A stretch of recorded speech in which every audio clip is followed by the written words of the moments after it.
তরঙ্গ শব্দ, তরঙ্গ কি কালকে বলেছিলাম, প্রথমে তরঙ্গের শব্দটা বলে দিয়েছিলাম। তরঙ্গ কি? কোনো মাধ্যমের কণার পর্যাবৃত্ত আন্দোলনকেই তরঙ্গ বলে। মাধ্যম এখানে যে কোনো হতে পারে, কঠিন মাধ্যম হতে পারে, বায়বীয় মাধ্যম হতে পারে, বা তরল মাধ্যম হতে পারে।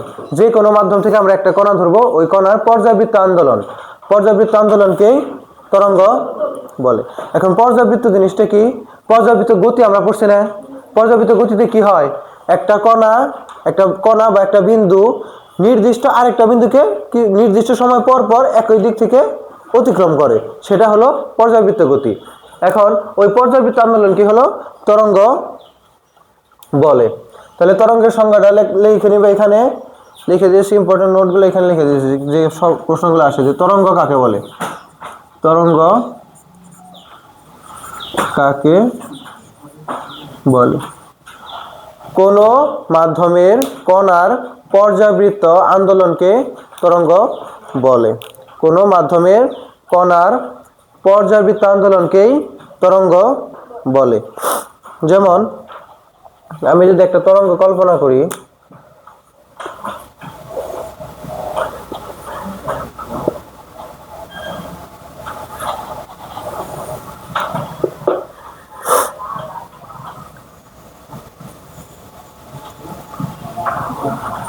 মনে করো একটা তরঙ্গ,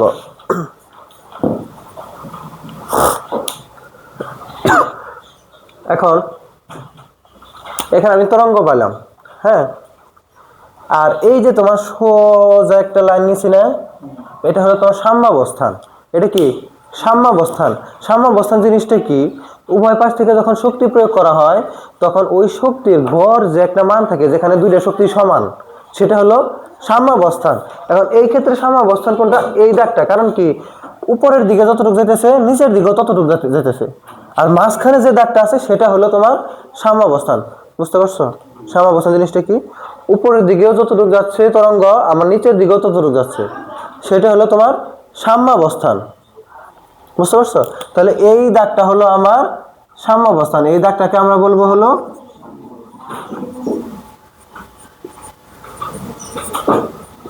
সাম্যাবস্থান। সাম্যাবস্থান মানে মাঝখানের এমন একটা অবস্থান, যে অবস্থানে এই শক্তিও বেশি না, এই শক্তিও বেশি না, দুইটার মান সমান থাকে, সেটা হলো তোমার সাম্যাবস্থান। যে কোনো জিনিসের দুইটার মান কি? সমান থাকবে, সেটা হলো তোমার সাম্যাবস্থান।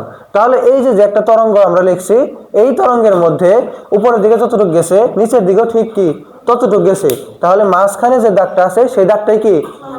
সাম্যাবস্থান। তাহলে প্রথম বলে আমরা তরঙ্গ কাকে বলে। এখন আমরা দেখব এখানে তরঙ্গের মধ্যে বিস্তার জিনিসটা কি।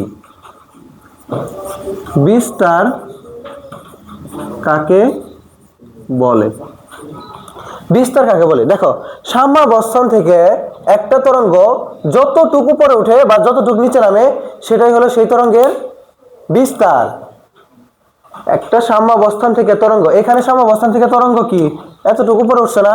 দেখো, সাম্যাবস্থান থেকে তরঙ্গ এই যে এই পরিমাণ উপরে উঠছে, এতখানি উপরে উঠছে। যে পরিমাণ উপরে উঠছে ঠিক একই পরিমাণ নিচে নামবে।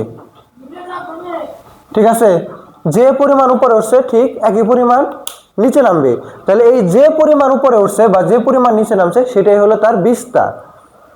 সাম্যাবস্থান থেকে কোনো তরঙ্গ যে পরিমাণ উপরে ওঠে বা নিচে নামে, সেটাই কি তার বিস্তার। বিস্তারকে প্রকাশ করা হয় কি দ্বারা? এ দ্বারা। বিস্তারকে কি দ্বারা প্রকাশ করা হয়? এ দ্বারা। তাহলে বিস্তার পেল। এখন দশা, এরপর আমরা দেখব কি দশা। দশা কাকে বলে?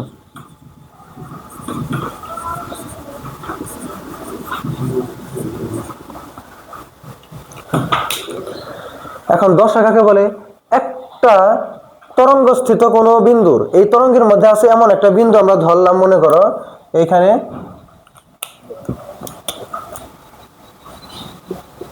বি একটা বিন্দু, তরঙ্গস্থিত একটা বিন্দুর ওই মুহূর্তের অবস্থাই হলো দশা।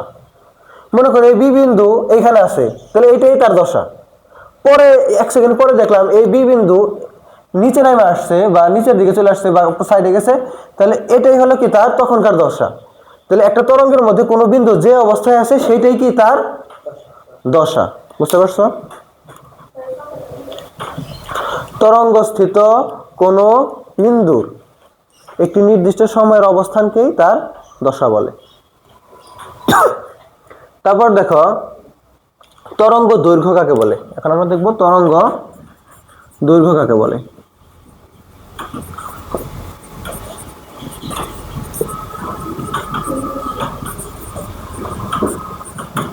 কাকে বলে তরঙ্গ দৈর্ঘ্য। একটা তরঙ্গ সম্পূর্ণ ঘূর্ণায়মান মান শেষ করতে যতটুকু দূরত্ব অতিক্রম করে বা দুইটি সমদশা সম্পন্ন বিন্দুর দূরত্বকেই তরঙ্গ দৈর্ঘ্য বলে। এখন দুইটি সমদশা কিভাবে দেখো, আমি যদি এইখানে একটা বিন্দু ধরি এ না এক্স ধরলাম, মনে করো এখানে একটা বিন্দু এক্স, এর সমদশা কোনটা? এইটা কি এর সমদশা? দেখো এদিকে খেয়াল করো, এটা তো কি লেখা তো বাড়িতে যাও লিখতে পারবা সংজ্ঞা। এইটা ধরো আমি এক্স একটা বিন্দু, এর সমদশা কোনটা? এইখানে যদি ধরি এটা কি এর সমদশা হবে? একই দশা হবে, কারণ এটা উপরে এটা আছে নিচে, দশা কি এক হলো? কিন্তু আমি যদি এইটা ধরি, এইখানে ধরি, মনে করি এখানে একটা বিন্দু ধরলাম, এটা হলো ওয়াই, তো এটা কি সমদশা হয়েছে? হয়েছে, কারণ এইখানেও কি এটা এদিকে যাইতেছে, এইখান দিয়ে এসে এখানে নিচের দিকে যাইতেছে, এখান দিয়ে এসে আবার একই দিকে যাইতেছে। এখন এইটার এটা সেম না? তাহলে এই দুইটা হলো সমদশা, তাহলে এইখান থেকে এইটার দূরত্বই হলো তরঙ্গ দৈর্ঘ্য। তরঙ্গ দৈর্ঘ্যকে কি দ্বারা প্রকাশ করে?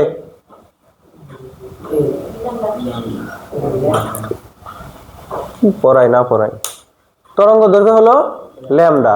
তাহলে এই যে সমদশা সম্পন্ন দুইটা বিন্দুর দূরত্বকেই তরঙ্গ দৈর্ঘ্য বলে। এখন আমি এখানে একটা ধরতে পারি, একটা বিন্দু, মনে করো এখানে একটা বিন্দু ধরলাম হলো আমি এ, আর তাহলে এর সমদশা সম্পন্ন বিন্দু কোনটা, মানে কোন জায়গায়, কোনটা হবে? কোনটা হবে? সি হলো এর সমদশা, কারণ এতে হলো উপর থেকে আসছে, বিতে তো নিচে থেকে গেছে, তাহলে সমদশা হলো না তো। আবার সিতে উপর থেকে আসছে, তাহলে এই এ আর সি হলো সমদশা সম্পন্ন। তাহলে যদি বলি এইটুকার দৈর্ঘ্য হলো 5 সেন্টিমিটার, তাহলে এই তরঙ্গের তরঙ্গ দৈর্ঘ্য কত? ল্যামডা কত? ল্যামডা কত হবে? 10 সেন্টিমিটার হবে। হ্যাঁ 10 সেন্টিমিটার হবে, কারণ কি এ থেকে বি এর দূরত্ব 5 আর বি থেকে সি এর দূরত্ব 5, তাহলে এ থেকে সি এর দূরত্ব হলো এইটুকা হলো তোমার 10, তাহলে এটা হলো তোমার তরঙ্গ দৈর্ঘ্য বা ল্যামডা ইকুয়াল টু 10 সেন্টিমিটার। তরঙ্গ দৈর্ঘ্য বুঝতে পারছো? এখন দেখো এরপর আমরা দেখব হলো পর্যায়কাল কাকে বলে। পর্যায়কাল কাকে বলে?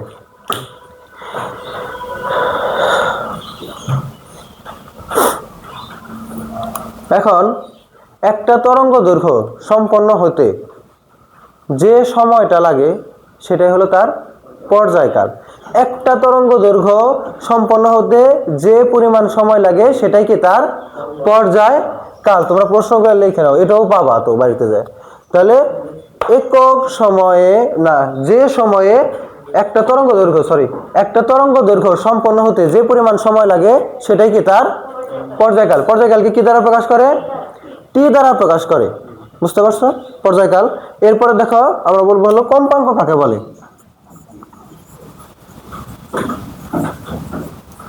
কম্পাঙ্ক কাকে বলে? এখন একটা তরঙ্গ দৈর্ঘ্য সম্পন্ন হতে যে সময় লাগে তাকে কি বলে? পর্যায়কাল বলে। এখন সেই সময় কি আমাদের নির্দিষ্ট না, সেটা 1 সেকেন্ডে হতে পারে, 5 সেকেন্ডে হতে পারে, আবার 0.2 সেকেন্ডে হতে পারে, 0.05 সেকেন্ডেও হতে পারে, যে কোনোটা হতে পারে পর্যায়কাল, তাই না? আমাদের নির্দিষ্ট না। কিন্তু কম্পাঙ্কের ক্ষেত্রে আমাদের সময়টা নির্দিষ্ট। 1 সেকেন্ডে যতগুলা তরঙ্গ দৈর্ঘ্য হয় বা পূর্ণ কম্পন হয়, 1 সেকেন্ডে যতগুলা পূর্ণ কম্পন বা এই তরঙ্গ দৈর্ঘ্য হয় সেটাই হলো তোমার কম্পাঙ্ক। মনে করো এমন একটা দিলাম যে সেখানে 1 সেকেন্ডে পূর্ণ স্পন্দন হলো 10টি, 1 সেকেন্ডে 10টা হলো, তাহলে এর কম্পাঙ্ক হলো 10 হার্টজ। এরকম একটা সেকেন্ড গেলে এরকম 10 বার সমদশা পূর্ণ হয়। যেমন আমার কথাটা 1 সেকেন্ড কি লাগে তোমাদের কানে যাইতে? 1 সেকেন্ডও লাগে না, তাই না?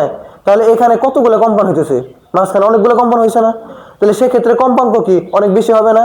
এক তো হবে না, তাহলে 1 সেকেন্ডে এখানে কম্পাঙ্ক অনেক বেশি। বুঝতে পারছো?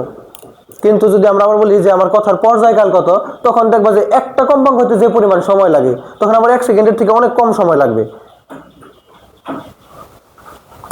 বুঝছো কম্পাঙ্ক কি? কম্পাঙ্ক এবং পর্যায়কাল। পর্যায়কাল হলো একটা তরঙ্গ দৈর্ঘ্য হতে যে সময় লাগে সেটা হলো পর্যায়কাল, আর কম্পাঙ্ক হলো 1 সেকেন্ডে যতগুলো তরঙ্গ দৈর্ঘ্য হয় সেটা হলো কম্পাঙ্ক।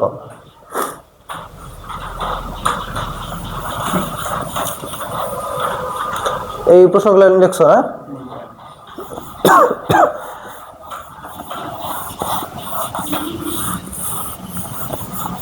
এখন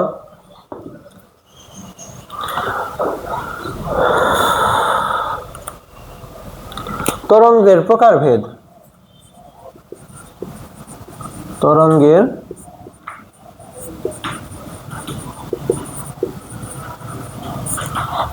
একটা হলো গঠন, তরঙ্গ কোন ধরনের হয় সেই গঠনের ভিত্তিতে তরঙ্গ হলো 2 প্রকার। গঠন যদি ধরি, গঠনের ভিত্তিতে তরঙ্গ কয় প্রকার? 2 প্রকার। এক নম্বর হলো কি অনু দৈর্ঘ্য তরঙ্গ, আর 2 নম্বর হলো অনু প্রস্থ তরঙ্গ। একটা হলো অনু দৈর্ঘ্য তরঙ্গ এবং আরেকটা কি অনু প্রস্থ তরঙ্গ। দেখো তো প্রকারভেদ কোথায় আছে? এই যে প্রকারভেদ আছে দেখো 194 পৃষ্ঠায়। একটা হলো অনু দৈর্ঘ্য তরঙ্গ এবং আরেকটা কি অনু প্রস্থ তরঙ্গ।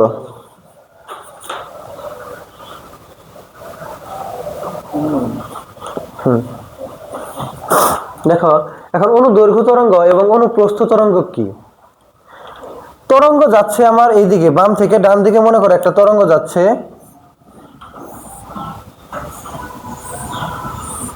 হ্যাঁ, সেই তরঙ্গের দিক এবং এইখানে যে মাধ্যমের কণা আছে, মাধ্যমের কণা আছে না, না কাঁপলে তো আর তরঙ্গ হবে না। এই তরঙ্গের দিক এবং কণার দিক যদি একই হয় তাহলে হবে হলো আমার অনু দৈর্ঘ্য তরঙ্গ। তরঙ্গের দিক এবং কণার কম্পনের দিক একই হবে। তরঙ্গ যাচ্ছে বাম থেকে ডানে, বাম থেকে ডানের দিকে তরঙ্গ যাচ্ছে, আর কণাও কাঁপতেছে কি বাম থেকে ডানে, উপরে নিচে না। এবার কণা বাম থেকে ডানে যাচ্ছে, মনে করো এখানে আমি সারিবদ্ধভাবে কি দাঁড়িয়ে আছে, আমরা 10 জন, আমাকেও ধাক্কা দিছে, আমি কাইপের দিকে গেছি, ও কাইপের দিকে গেছে, তাহলে তরঙ্গটা ওই দিকে যাচ্ছে, আমরাও কাঁপাকাঁপি করতেছি কি বাম থেকে ডানের দিকে না, তখন সেটা হলো অনুদৈর্ঘ্য তরঙ্গ। তাহলে আমার কাঁপতেছি কোন দিকে? এইদিকে। তরঙ্গ যাইতেছে কোন দিকে? এইদিকে। তাহলে কোণ কত হলো? মাঝখানে কোণ কত হলো? আমি যাচ্ছি, তরঙ্গ যাচ্ছে হলো তোমার এইদিকে, হলো তরঙ্গ যাইতেছে এই এই রেখা, রেখা বরাবর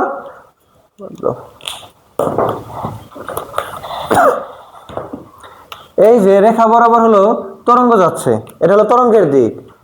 আর কণা কাঁপতেছে কোন দিকে? অনুদৈর্ঘ্যতে সেম দিকে, তাহলে কণাও এটার উপর দিয়ে সেম দিকে যাচ্ছে, তাহলে এখানে কোণ কত?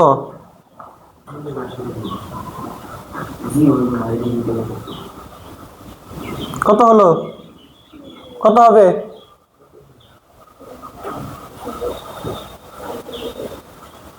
এটুক বেসিক জিনিস নাই মাথার মধ্যে, এটা কোনো কোণ উৎপন্ন হয়েছে নাকি? এখানে কোণ হলো 0 ডিগ্রি, কোণ তো এখানে নাই। কিন্তু যদি এই দিকে যাচ্ছে একটা, আর একটা যদি এই দিকে যাইতো তাহলে এখানে পুরো একটা কোণ উৎপন্ন হয়েছে না, তখন 180 ডিগ্রি হতো। সেম দিকে গেলে তো 180 ডিগ্রি হবে না, সেম দিকে গেলে 0 ডিগ্রি হবে।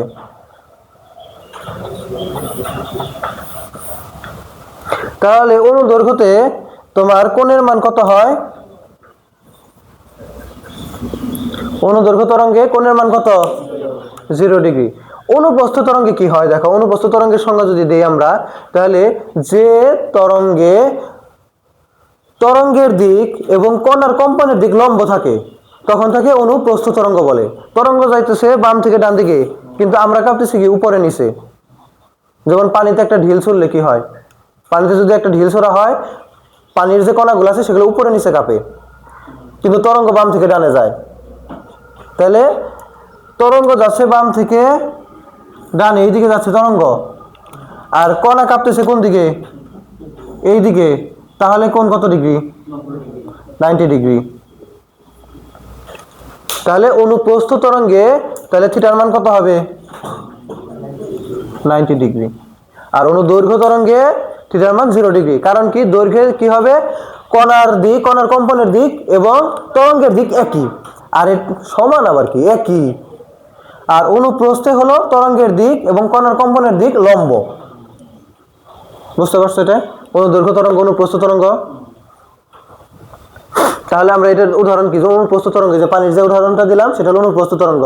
আমরা যে কথা বলি এটা অনুপ্রস্থ তরঙ্গ। অনুদৈর্ঘ্য তরঙ্গ কি?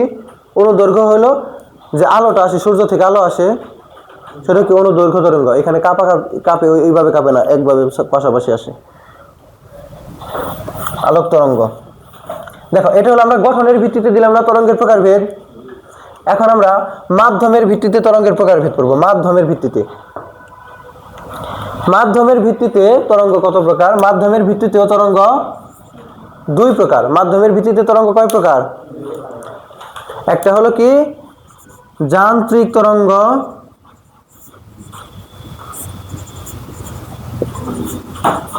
আর একটা হলো তড়িৎ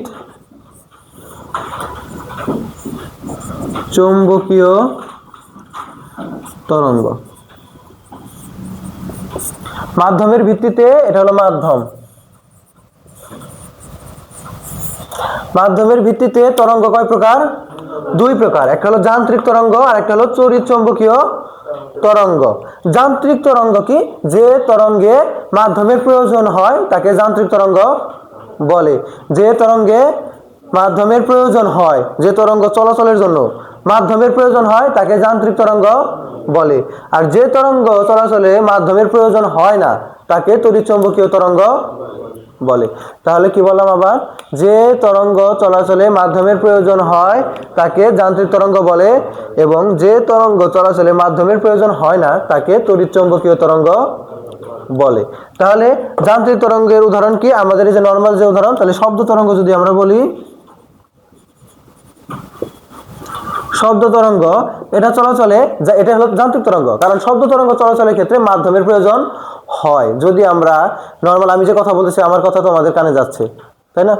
তাহলে আমার কথা যে তোমাদের কানে যাচ্ছে, সেখানে কি বায়ু যে মাধ্যম আছে সেই মাধ্যমের দ্বারা সঞ্চালিত হচ্ছে কথা। এখন আমি যদি শূন্য মাধ্যমে তোমাদের সাথে কথা বলতাম, শূন্য মাধ্যম মানে কি? মহাকাশে যদি কথা বলতাম, সেখানে বায়ু মাধ্যম নাই, তাহলে আমার কথা কি তোমরা শুনতে পাতা? না। তাহলে যদি তখন মাধ্যম না থাকে, তখন আমার কথা তোমরা শুনতে পাইতেছো না। কিন্তু আলোক তরঙ্গ একটা তরঙ্গ, এটা কি মাধ্যম লাগে? কি দেখে বোঝা যায় এখানে মাধ্যম লাগে না? চুম্বকীয় তরঙ্গ কি সংজ্ঞায়? হ্যাঁ, এইটাই। মহাকাশে আলো পৌঁছায়, এবং সূর্য যেখানে আছে, সূর্য থেকে যে পৃথিবীতে আসে, মাঝখানে তো অনেক জায়গা আছে যেখানে কোনো মাধ্যম নাই, শূন্য মাধ্যম মহাকাশে। তাহলে ওইখান দিয়ে যে আলোটা আসতেছে সেটা কিভাবে আসতেছে? আমাদের বায়ুমণ্ডল তো পৃথিবী থেকে অল্প কয়েক কিলোমিটার উপরে। তাহলে সেই বায়ুমণ্ডলে আসার পরেটুকু আমরা বুঝলাম যেখানে বায়ু আছে আলো আসতেছে, তার উপরে যে জায়গাটুকু আছে সেখানেও তো আলো আসতেছে। তাহলে সেই আলোটা কিভাবে আসলো? সেখানে তো মাধ্যম প্রয়োজন হয় নাই। তাহলে এই আলোক তরঙ্গে মাধ্যমের প্রয়োজন হয় না, তাই এটা হলো তড়িৎ চৌম্বকীয় তরঙ্গ। হয়েছে?